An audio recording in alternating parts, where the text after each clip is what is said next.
Hello, everyone. I'm Jacqueline Coley, awards editor at Rotten Tomatoes, and I am so excited to moderate this virtual press conference for The Accountant 2. I'm joined today by producer and star Ben Affleck, star John Bernthal, director and executive producer Gavin O'Connor, and stars Cynthia Ade Robinson and Daniela Pineda. Hello, everyone, and welcome. Hello. Hi. Okay, so Ben, I'm going to start with you on this one because I was looking over your filmography. You have not done a ton of sequels, honestly, outside of like maybe one role, but I feel like maybe this one was that movie that everyone maybe harasses you at the grocery store about, like, hey, we want more. And like, so you had to come back. So talk a little bit about bringing Gavin back and why you wanted to do one of your rare, very rare sequels. Yeah, well, first of all, you're right. This is a movie where after the first one, and it was successful, and it seemed, and I was really proud of it. But it had a longer life in terms of like the just real life feedback that I get from people who what movies they would mention when they come up to me, and so I definitely was aware, like, oh wow, that movie seems to still be being watched. I think it's also a function of the fact that like streaming really started to take off after this movie, so people had the opportunity to like pick what movie they're going to watch, that sort of thing.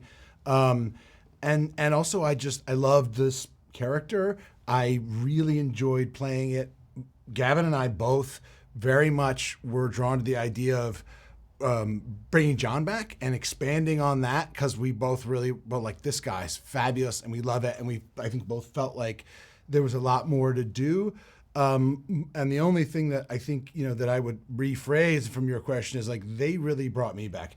Bill and Gavin spent a lot of time in the intervening years developing and putting together in a quite typical of Gavin, meticulous, patient, detail-oriented, character-driven way, what it could be, because both were quite mindful of like not wanting to repeat it, not wanting to just, oh, hey, it's like they like the first one, let's just figure something out and do another one.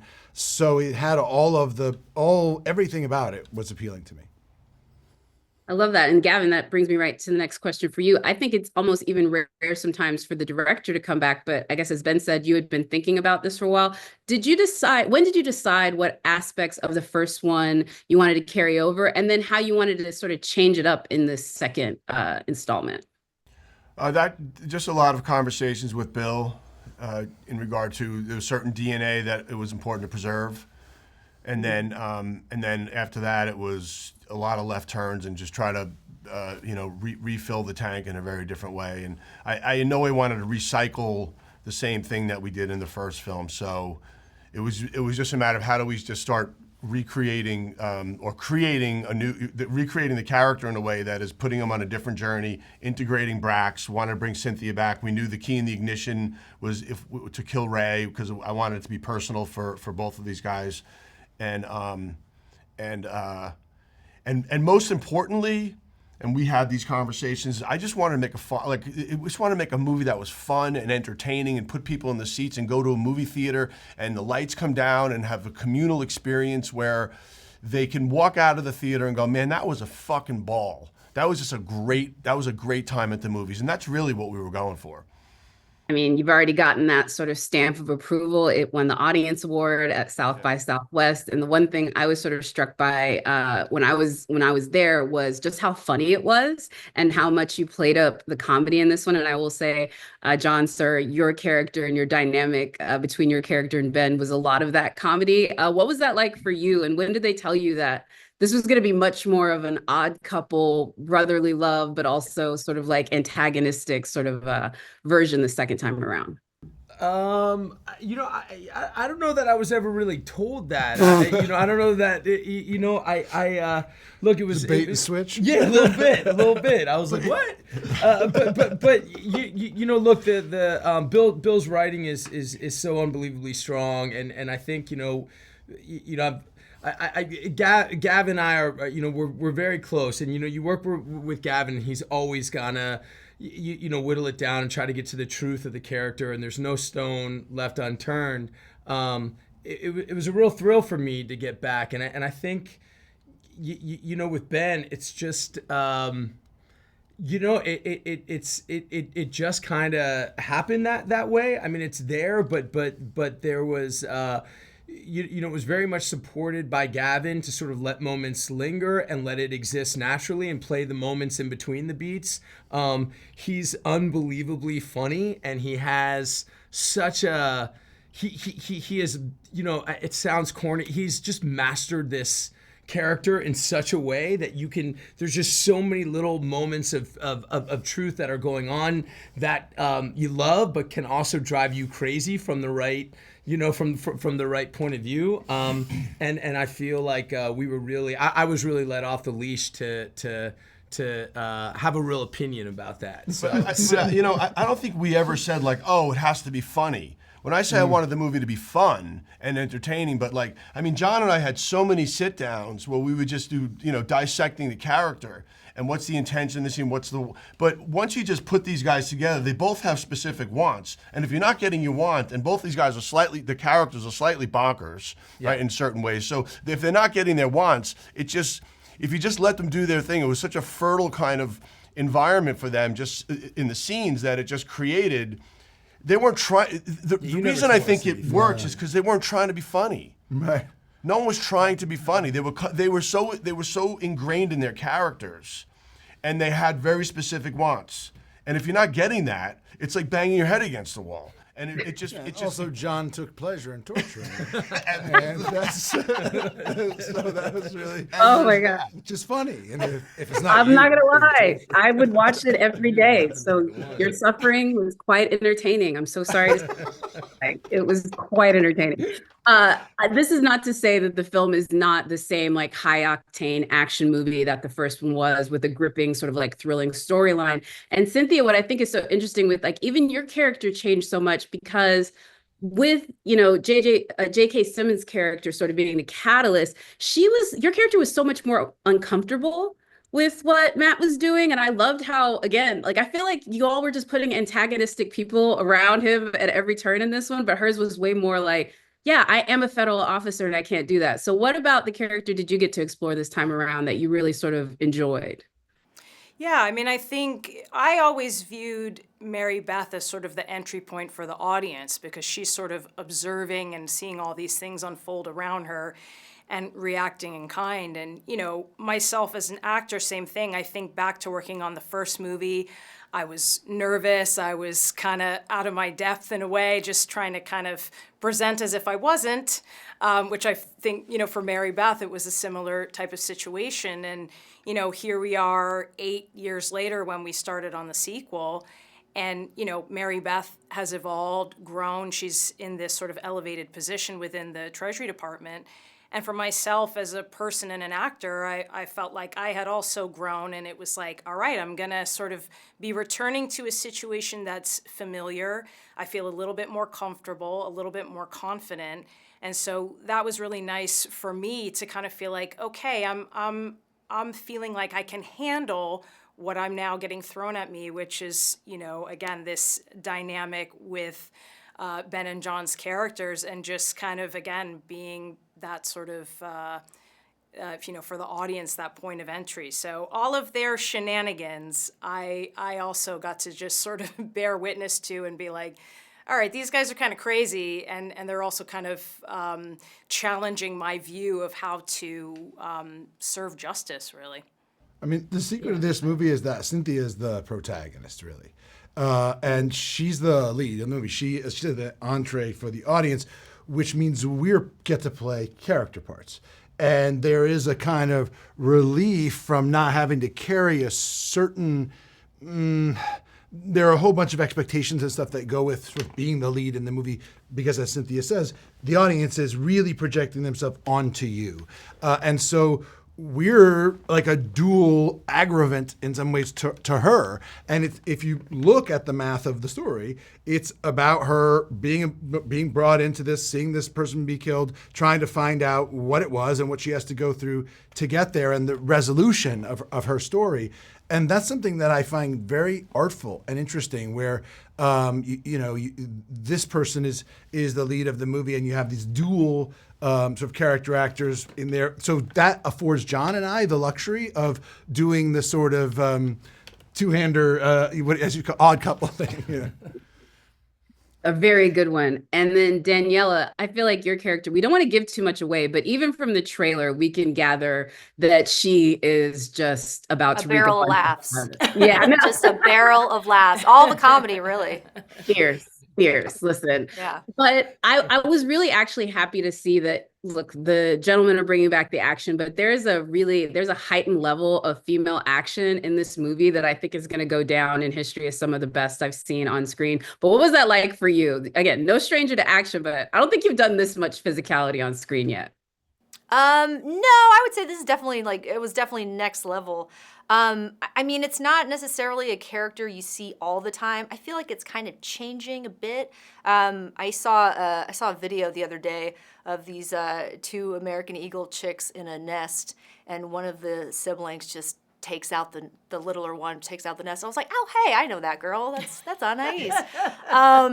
And but at the same time, you want to see that eagle hunt and you want to see that eagle fly, and there is something really compelling about watching a predator do their thing. At the same time, I felt like she was there's more to her. There's more layers there. So she's not just a stone cold killer, and it's a type of roles that I would like to see, more women get to play. There's certainly here in the real world, So and I love to beat the shit out of Cynthia.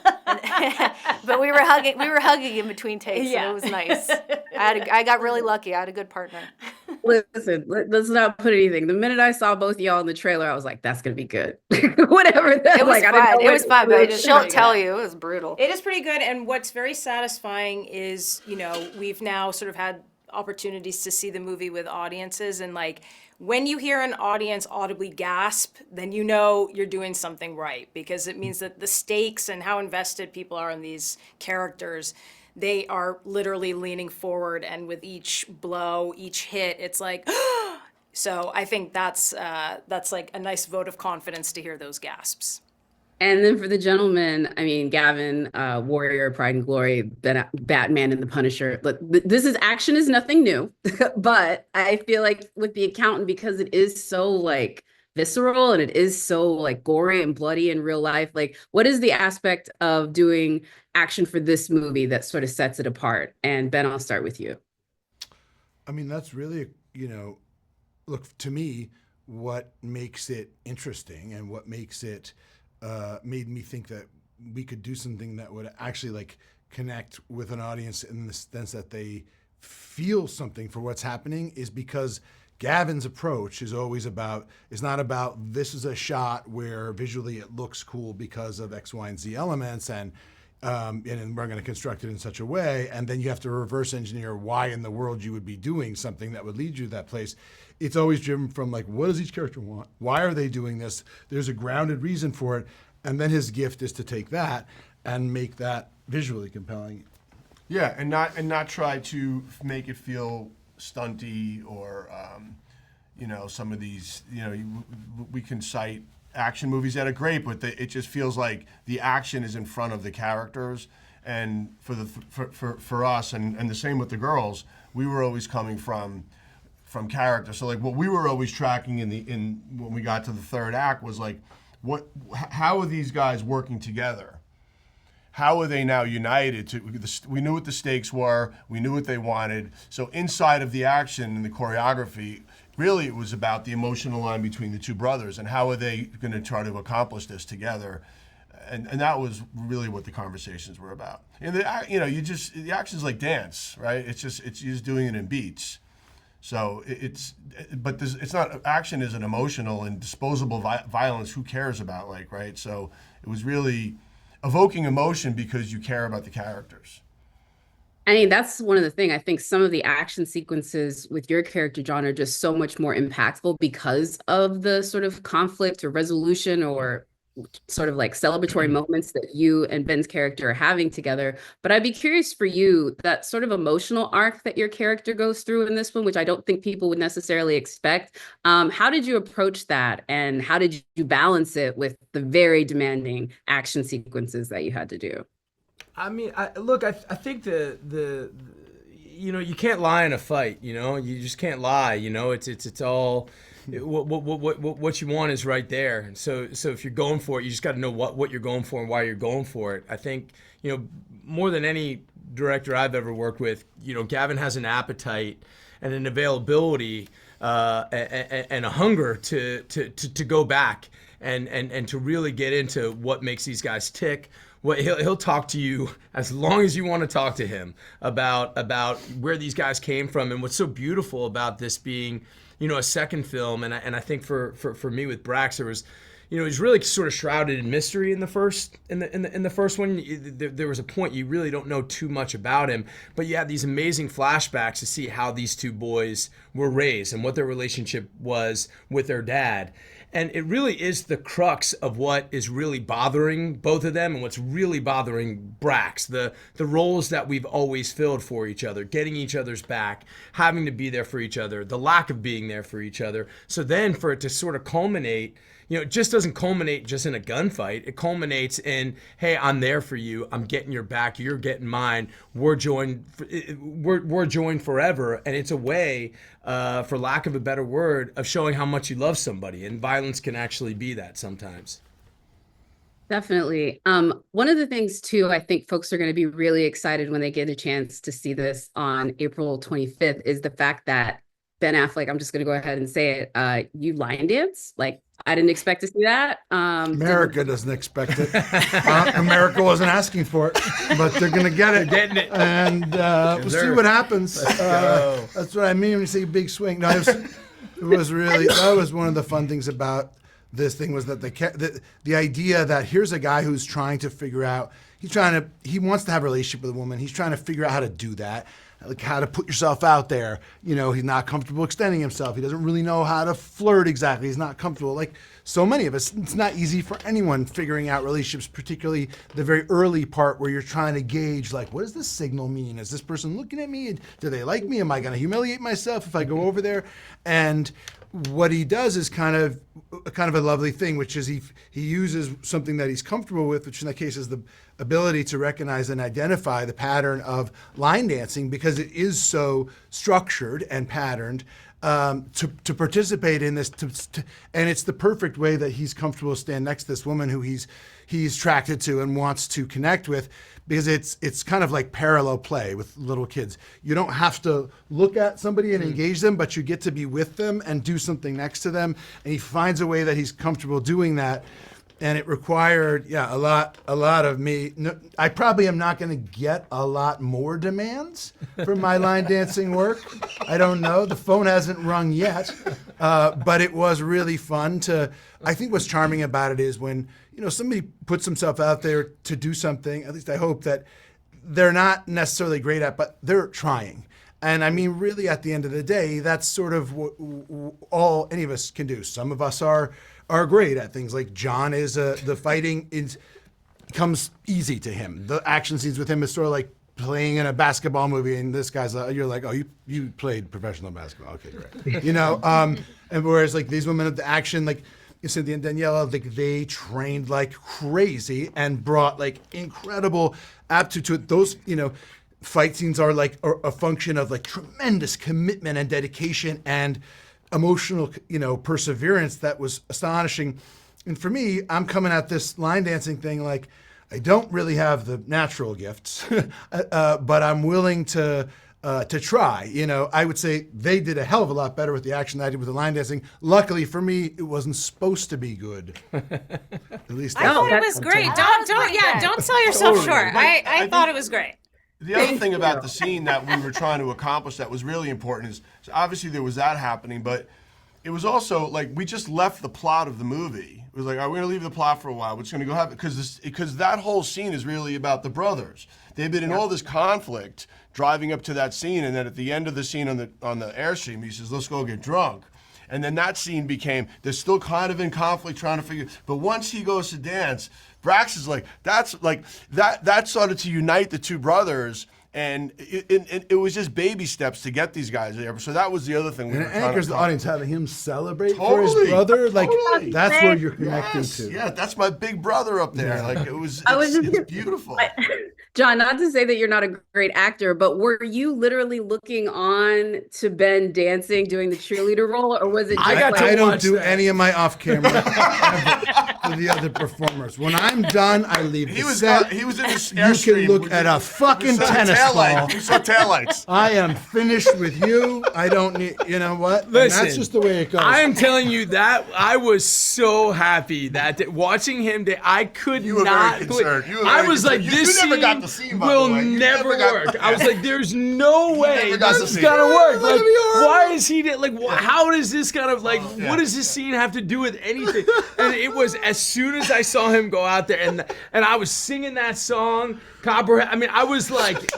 I love that song. I love that. It was so good. And it was like, Dude, I'm glad you didn't tell me when I got there this morning, like, this isn't gonna work. If you asked This is a disaster. you asked John before we shot that scene, he was saying this is gonna get cut from. there's no way this is making it. There's no way. I was like, why are we even Highlight here? the whole Yeah, movie. Completely, like, you thought it was like, you No, never got it. Shows It's how funny much because I I know. thought you were going to be good in the movie, but whatever.